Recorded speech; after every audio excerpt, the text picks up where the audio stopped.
I would expect you to lock onto me and I wouldn't be worried about it. But if we were in like a furball or something and you got spiked by a friendly, you would definitely So, G, call while it you're out. demonstrating how long it's going to be for me to complain? That's just something I thought of about if we were doing like a radar to puncture, we wouldn't have to save buddy spikes, so situations where you would and where you wouldn't. Because if I'm leading, I'm expecting them to lock onto me so that they can actually follow me. But if I was in a furball, I would definitely want to call it out so I didn't get smoked by a friendly. Like I just said, there is a double click or a zipper click as it's also called. That's just a way of acknowledging somebody without saying anything, so, you know, you're limiting your emissions, but, limiting your emissions, but they still know that you heard them. Squid's out of 230 for 100.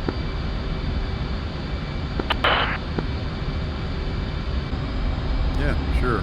All right, I'm coming off autopilot. No power change setting. No power change. Prickly caught up with us. So Prickly, you're in a perfect position. We're going to do a left turn, go trail. Keep your power setting. Everybody keep your power setting at 93, 94%. So we're slowly descending down to 14 below this cloud deck below us, and then we're going to cycle in from the southwest to the northeast on a 45-degree final attack heading to the targets. So reach up and push your gun, Chicklet. Same thing, we'll climb back up. Let's tighten it up a little bit. We'll climb back to 14 and let's see where. Yep, got visual on Serpent. He's on our 11 o'clock right now platform. What altitude are you pulling out from the gun? At about 15. And off target, let's see. Might be a hard target too. Glide speed. 445.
gas on the right side. Is your cat distracting you today?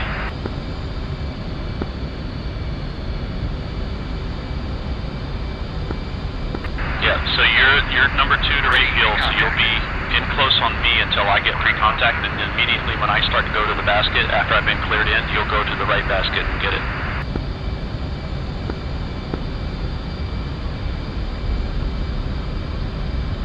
Okay, 500 to go on juice. 12,500, pull out.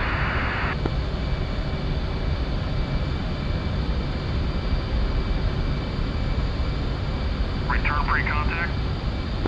Okay, Dacker, see if you can get on it.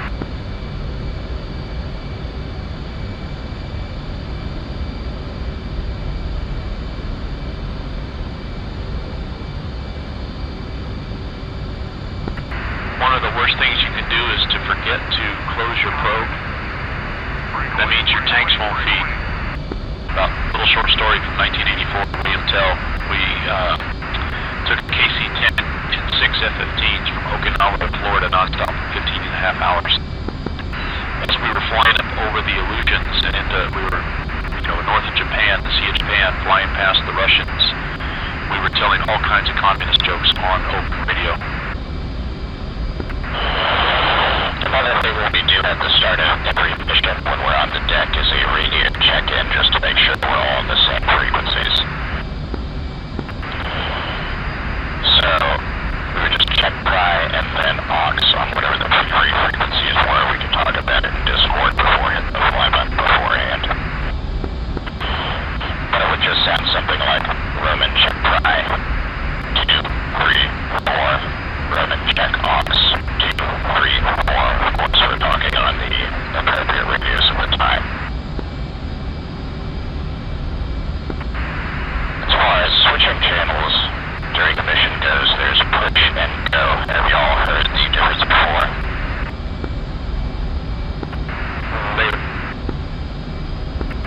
Okay, so for push, you don't need to say anything back to me. So if I said, push com to channel 2, you would just do it, and then I would check you in what we got over there. For go, before we all switched over, all of you would acknowledge with your numerical call sign. Read us.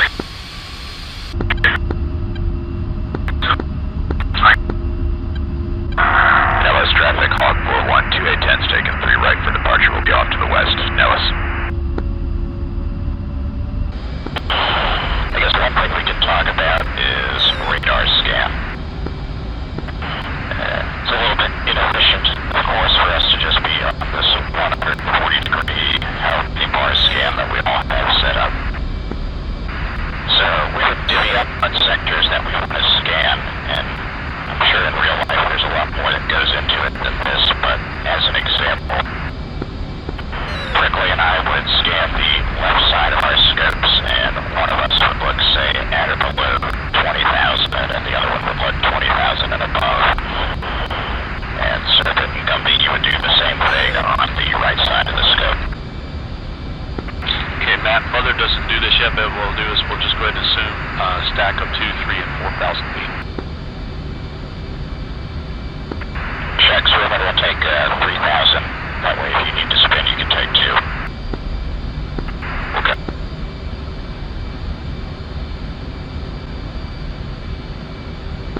Squid check, box 1, step 1. Squid 1, 2. Squid 1, 3. Red and Squid, you're going. Red is down to 3,000. We're cutting the turn a little bit. Just in case I want to go straight in. Squid, roger. We got to you on the Gadget, and we will avoid you.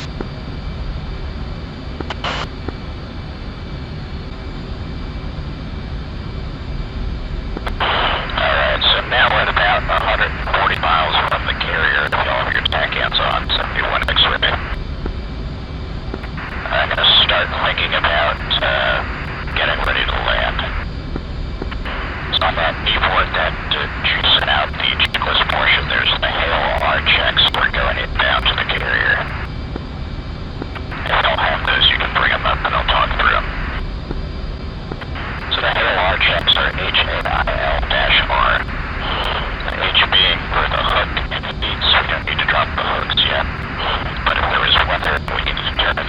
get any ice on, or the heat on instead of auto. That's something we can do. ACL, anti-skid. Obviously, anti-skid is off before the carrier. If we were going to the field, it would be on. ACL, you turn that on in the data link tab on the UFC, but we're not going to use it today. Instruments and ICLS, you would turn the ICLS on. Can't use it at the field, of course, it's just for the carrier. And make sure your instruments HUD matches your standbys. One of them hasn't spun out or anything like that. Lights and landing weight.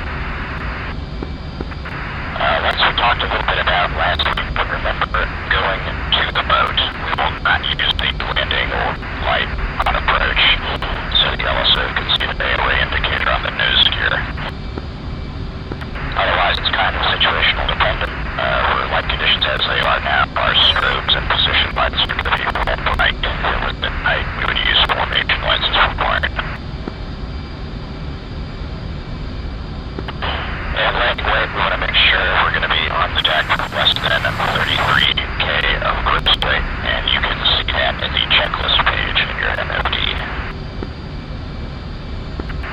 And then radar altimeter will be dependent on what kind of approach you're doing. For the case one, if you like your radar altimeter to go off while you're in the 180, then you can set it for 370 feet, and that's the altitude you should roll out on course on glide path.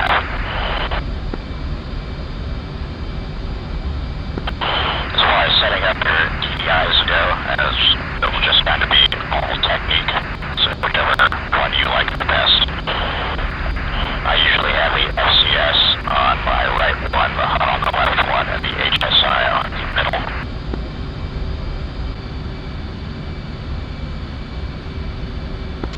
Roman Squid. Go. Roger, we're off here 7 o'clock now, about 10 miles. We're going to follow you guys into the stack. We'll go 2,000, about 1,000 below you when we enter. We'll call our 10 mile. Level copies for level 3000.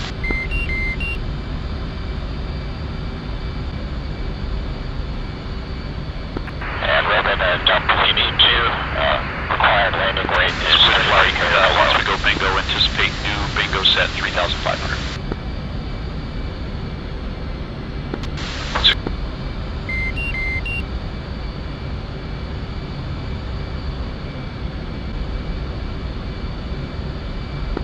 Chain, we're going to do one more loop in the Marshal Stack, and then we're going to commence. Roman copies will probably be good after this loop. Squid copies. 100, checking in, 3 miles. 100, approach, final bearing 342. 100. So guys, that 342 call was not the BRC of the ship. That was offset for the landing deck, because it'd be technically a case 2 recovery. Squid flight point 3.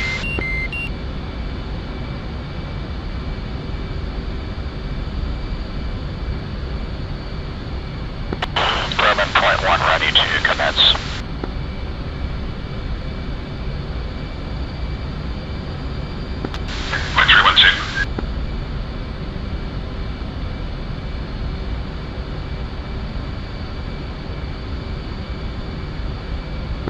Wow, Roman looks good from back here. I see 4 little dots so in formation together. It looks awesome. You guys going to commence on point 3 this time?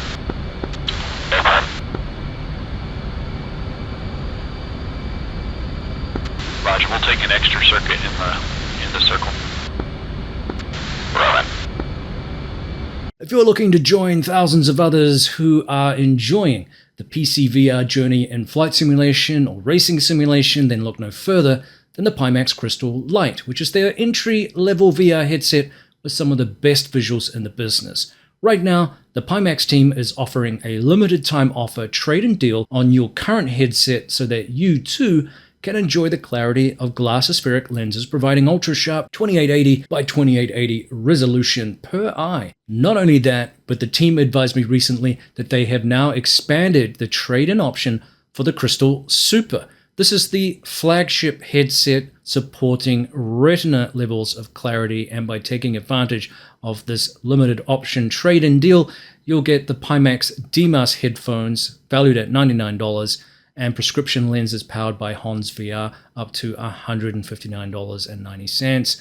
Now, the DMAS gift will officially end on September 14. However, all users who join the event during the campaign are guaranteed to get it. Don't forget to include Prickly Hedgehog 72 when submitting the upgrade form. This ensures you'll receive an extra gift.